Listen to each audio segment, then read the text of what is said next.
আল্লাহ তাআলা যাকে পছন্দ করে তাকে আল্লাহ কাজে লাগান। এই কাজে লাগান মানে কি? কি কাজে লাগান, এ কথার অর্থ কি? তো নবীজি সাল্লাল্লাহু আলাইহি ওয়াসাল্লাম বলছেন, ইউওয়াফিকুহু লিআমালিন সালিহিন ক্বাবলাল মাউত। আল্লাহ তাআলা তাকে মৃত্যুর পূর্বেই নেক আমল, উত্তম আমল করার তৌফিক দান করে। আল্লাহ তার জিন্দেগি বদলায় দেয়, ফলে সে আল্লাহর পথে চলতে পারে।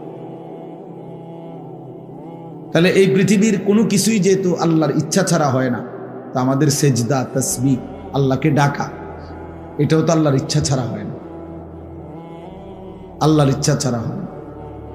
আল্লাহ তৌফিক দেন বলেই বান্দা আল্লাহকে মানতে পারে, আল্লাহকে সেজদা করতে পারে, আল্লাহর গোলামি করতে পারে।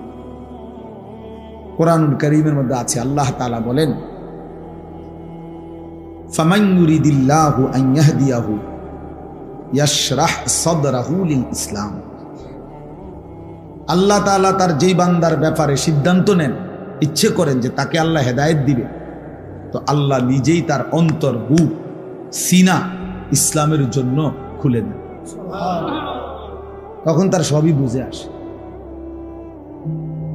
তখন তার অনুভূতিতে আসে এটা।